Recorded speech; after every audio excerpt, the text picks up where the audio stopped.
이번에는 원의 건널비를 구해보도록 하겠습니다. 아직은 지금 현재 6학년 진도상 아직 원도 나오지 않았을 때이긴 한데요. 나중에 제가 6학년 전 과정을 살펴봤을 때 아이들이 계산을 가장 많이 틀리고 또 적응하기까지 시간이 가장 오래 걸렸던 부분인 것 같아서 미리 영상을 좀 찍어봤는데요. 어떤 부분에서 실수가 많이 나오고 어떻게 하면 실수를 줄일 수 있는지 조금 꿀팁을 드리고 싶었어요. 자, 원 하면은 가장 많이 나오는 게 이제 원주율인데요. 초등학교 6학년 때는 3.14라고 배우고요. 중학생 때 이게 또 나오거든요. 그때 가서는 파이라는 이름으로 이제 바뀌게 돼요. 그런데 일단은 전 6학년 과정으로 감안을 해서 이걸 할 건데요. 원주율이라는 거는 어떻게 해서 나오게 됐냐면요. 옛날에 수학학자들이요. 원의 넓이, 우리가 사각형이나 삼각형은 사실 뾰족하게 되어 있기 때문에 넓이를 구하는 방법을 찾기가 생각보다 상대적으로 쉬웠어요. 원보다는. 그런데 이 원 안에 있는 공간, 이 공간의 넓이, 원이라고 하는 거는 모든 게 다 원은 아니고요. 우리가 동그라미 모양들 중에서 원이라는 이름을 가지려면요. 요 중심에서부터 끝에까지의 거리, 우리가 이거 반지름이라고 부르죠. 이 거리가 어디서 뻗어나가든 모두 똑같아야 돼요. 네, 컴퍼스를 그리면 똑같이 나오겠죠? 어디서든 반지름은 늘 똑같아야 원이라는 이름을 가질 수가 있는데요. 처음에 수학학자들이요. 원의 넓이를 구할 때 지금 제가 이렇게 마치 케이크나 피자를 나누듯이 나눴잖아요. 이 조각들을 갖다가요. 이렇게 지그재그로 연결해 봤어요. 그러다 보니까 이거 직사각형이랑 비슷한 것 같아. 그럼 직사각형 넓이 구하듯이 하면 되겠네 라고 생각해서 직사각형의 넓이를 구할 때 우리가 가로 곱하기 세로 하잖아요. 이 부분을 지금 원을 반으로 쪼개가지고 이 밑에 부분은 이쪽에 있고 이 위에 부분 둘레는 위쪽에 있기 때문에 자, 원의 둘레를 구하는 원의 둘레의 길이의 절반 정도 되는 숫자와 이 부분이 반지름과 비슷한 길이가 되겠죠? 반지름을 서로 곱해서 원의 넓이를 구하자라고 하게 됐어요. 자, 그럼 원의 둘레는 처음에 어떻게 구하게 되냐면요. 처음 제가 이제 예전에 수학에 대한 동화책을 읽은 적이 있는데요. 그 처음에는요, 요 둥근 원을 갖다가 실로 묶어가지고요. 그 실의 길이를 펴서 자에다가 대보고 원의 둘레를 쟀다고 해요. 그런 이야기가 있더라고요. 동그란 원통이 있으면 그걸 실로 묶어가지고 그 실을 펼쳐가지고 그 길이를 자에다가 댔던 거죠. 그러다가 뭔가 좀 다른 방법이 없을까 생각했나 봐요. 자, 우리가 지름이라고 하면 원에서 그을 수 있는 여러 개의 직선들 중에서 이 원의 끝과 끝을 관통하는 가장 큰 선분의 길이를 우리가 지름이라고 하잖아요. 이 원의 둘레를 실로 묶어서 재보고 그 다음에 이 지름의 길이하고 비교를 해보니까 둘 사이에 뭔가 일정한 규칙이 있었나 봐요. 원의 둘레는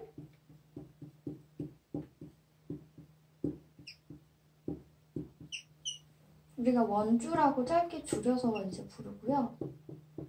원주를 갖다가요.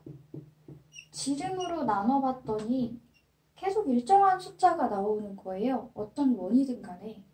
그래서 그러면 우리가 이제 더 이상 실이 있을 때도 있고 없을 때도 있으니까 이 실이 없어도 지름의 길이만 자로 이렇게 딱 재가지고 그 원주를 지름으로 나누면 어떤 숫자가 나오니까 지름이랑 이제 나눗셈이 반대는 곱셈이잖아요. 지름이랑 그 숫자하고 곱하면 원의 둘레를 구할 수가 있겠네 라고 생각했는데 문제가 생겼어요. 원주를 지름으로 나눴더니요. 이 안에가 이제 원주가 되겠죠? 다 똑같은 숫자가 나오긴 하는데요. 3.14 어쩌고저쩌고 하는데 나눗셈이 나눠서 떨어지지가 않는 거예요. 여러분 인터넷에 원주율을 검색해 보시면요. 그 있잖아요. 원주율을 지식인에 검색을 하시면은요. 원주율이 대략 어디까지 있는지 일부분의 숫자는 보실 수가 있는데요. 우리가 결국 나눗셈의 끝을 보지 못했습니다. 그래서 소수점 2자리까지만 우리는 잘라서 일단은 하고요. 어떤 문제 같은 경우는 문제집마다 이제 문제 끝에 괄호하고 원주율을 뭐 3으로 하시오, 3과 몇 분의 몇 분수로 하시오, 원주율을 좀 다르게 주는 경우가 있어요. 그래서 그거 주의해서 꼭 확인하시고요. 문제에서 특별히 원주율에 대한 얘기가 없으면 3.14로 하시면 돼요. 근데 저는 오늘 3.14로 할 거예요. 왜냐하면 3.14로 원주율을 해서 계산하게 되면 이제 소수가 곱셈 안에 들어가게 돼서 식이 굉장히 복잡해지고요. 제가 원의 부피 말고 원의 건널비를 먼저 하는 이유는 부피를 구하는 식보다 건널비가 훨씬 더 복잡하기 때문입니다. 그래서 복잡한 걸 먼저 해보려고 하는데요. 자, 요거를 이제 펼쳐보면은요. 위에 동그라미가 있겠죠? 그 밑에도 동그라미가 있겠죠? 이거랑 동그라미가 있고 옆에 거를 펼치면 이 두루마리 휴지 한번 생각해보세요. 펼치면은 둥근 모양이 아니라 이렇게 네모난 모양의 옆면이 나오게 될 거예요. 펼쳤을 때 건널비라는 건 겉부분, 표면, 겉부분의 넓이의 합을 이야기하는 거잖아요. 자, 그럼 일단은 이거 이제 펼쳤으니까 지울게요. 원주율이 3.14까지만 쓴다는 것도 기억해주세요. 칠판을 가만히 써라. 네. 자, 그러면 원의 넓이가 2개가 필요한 거네요. 자, 그 다음에 이거는 그럼 사각형인데 사각형의 넓이 어떻게 구하죠? 가로 곱하기 세로예요. 옆면의 넓이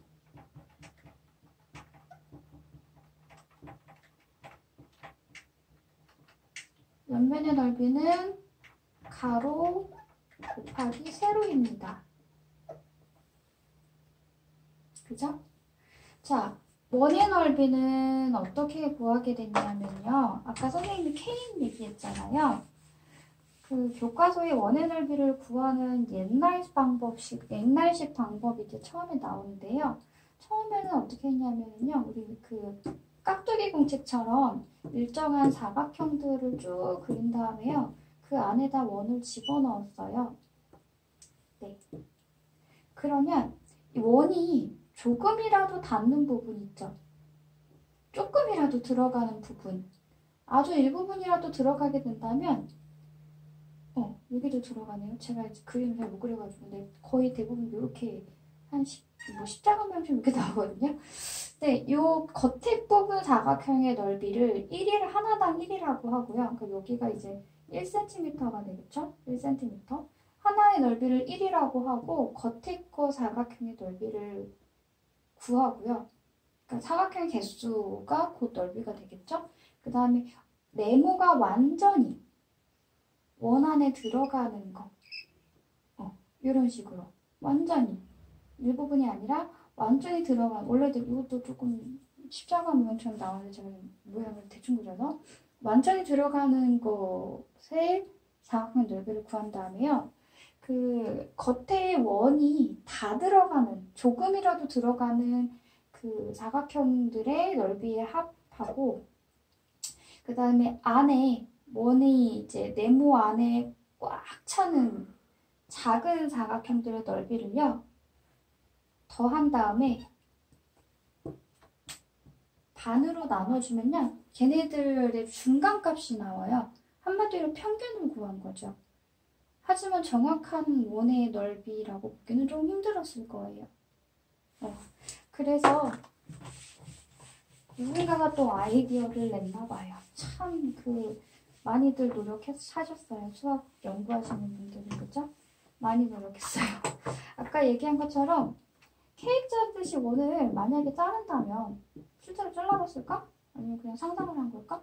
아무튼 지그재그를 연결하다 보면 언젠가는 잘게 자르면 직사각형이 되겠지. 자, 아까 원의 둘레. 원주는요. 원주를 지름으로 나누면 원주율 3.14가 나온다고 했어요. 그러면 지름하고 원주율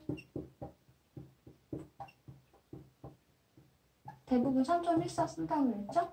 원주율 3.14를 다시 곱해주면 다시 원주가 나오겠네? 이렇게 된 거죠. 처음에 원주부터. 자, 이 부분은 원주의 절반이에요. 나머지 절반은 위에 있죠? 원주의 절반이니까요. 지름 곱하기, 제가 원주율 그냥 줄여서 쓸게요. 그 지름 곱하기 원주율, 원주의 절반 정도 되는 길이일 거고요. 여기는 반지름이겠네요. 이거를 가로 세로 곱하듯이 곱하면 원의 넓이가 나오겠네 라고 생각했던 거예요. 가장 정확한 원의 넓이에 가깝게 이제 정확한 숫자가 나오겠죠. 자, 그런데 곱하기는 순서가 좀 바뀌어도 상관없잖아요. 지름하고 2분의 1하고 만나면 반지름 아닌가요? 그죠? 그럼 이쪽에 반지름 곱하기 원주율이죠? 얘랑 곱할 거잖아요. 그럼 원의 넓이는 뭐예요? 반지름 곱하기 원주율인 거네요. 네, 이렇게 해서 원의 넓이를 구하는 식이 반지름 곱하기 원주율이라고 나왔습니다. 원주율 없이는 계산하기가 힘들죠. 자, 옆면의 넓이는 가로 곱하기 세로라고 했는데요. 아까 이제 원의 겉넓이를 다시 한번 그려보면요. 옆면의 가로의 길이는요. 누구랑 만나죠? 원의 둥근 겉에 부분, 원주하고 서로 만나지 않나요? 아, 그럼 옆면의 가로의 길이는 원의 둘레, 원주하고 똑같네. 그 다음에 이 세로 부분은 이 원기둥의 높이하고 똑같겠네. 결국 원주 곱하기 높이가 되는 거예요. 여러분 원주 어떻게 구하죠? 아까 원주는 지름 곱하기 원주율 거기다가 높이. 이래서 겉넓이 구하는 식이 너무 복잡해져 버리는 거예요. 잘 보세요. 그러면 선생님 옆면의 넓이를요. 이걸로 대신해서 써볼게요. 자, 원의 넓이 대신에 반지름 곱하기 원주율이 될 거예요. 그 다음에 아까 옆면의 넓이는 원주 곱하기 높이였는데 원주는 지름 곱하기 원주율 거기에다가 원기둥의 높이. 그럼 보통 원기둥 그림이요. 어떻게 주냐면요. 지름이나 반지름 중에 하나를 줄 거예요. 저는 반지름으로 쓸게요. 한 4cm 정도로 하고 여기를 계산하기 편하게 작은 숫자로 5cm 정도로 할까요? 자, 요게 밑면 하나예요. 밑면은 2개니까 곱하기 2. 얘가 옆면의 가로, 옆면의 세로. 그럼 이제 겉넓이가 다 나오는 거죠. 근데 곱하기하고 더하기하고 있을 때 누가 먼저예요? 곱하기가 먼저죠? 그래서 이쪽 거 계산하고요. 이쪽 거 계산해가지고요. 마지막에 합해주시면 돼요. 다시 적어냈네? 그냥 또 그릴게요. 자, 저는 반지름을 4cm로 하고요. 높이를 5cm로 하겠습니다. 자, 그러면 이제 식에다가 숫자를 써볼게요. 이해가 안 가시면 동영상 앞으로 돌려서 다시 한번 보고 오세요. 동영상이 좋은 게 그거잖아요. 앞뒤로 왔다 갔다 해서 내가 이해가 안 가면 거기부터 다시. 잘 지켜주고 있니? 네. 반지름이 4cm니까 4 곱하기 저는 3.14로 할게요. 곱하기 2 더하기.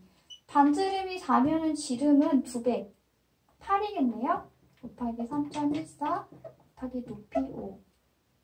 벌써 펜이 수명을 다 했나? 펜 바꾸고 올게요. 처음에는 골랐는데 나중에 다시 사랑하길 하네. 펜 바꿨어요. 자, 계산이 정말 얼마나 복잡할까요?